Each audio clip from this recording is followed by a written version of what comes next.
Kung ang ilang nagsisiksikan sa MRT, haggard na kahit papasok pa lang, ibahin si Lolo Alex na akala mo'y dadalo sa isang grand event habang papasok sa opisina, kung todo Amerikana at kurbata, with matching sombrero, may tungkod pa. Ang eleganteng forma ng tinaguriang Lolo Fashionista, hinangaan ng netizens at maging ng ibang pasahero sa MRT. Nung napadaan ako dito, sabi ko, uy, siya yun! Siya yun! So why not? Selfie na lang tayo. So ayan, cool kasi si Lolo eh. Doon sa pinapasukan ko dati, long sleeves at saka necktie lang.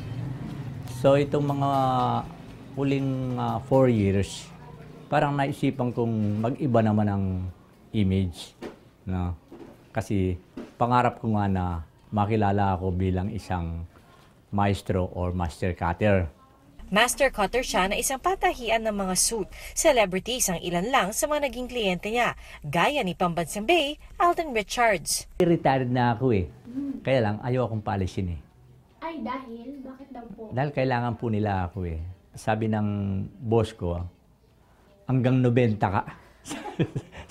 Sabi ko, buhay pa ba ako?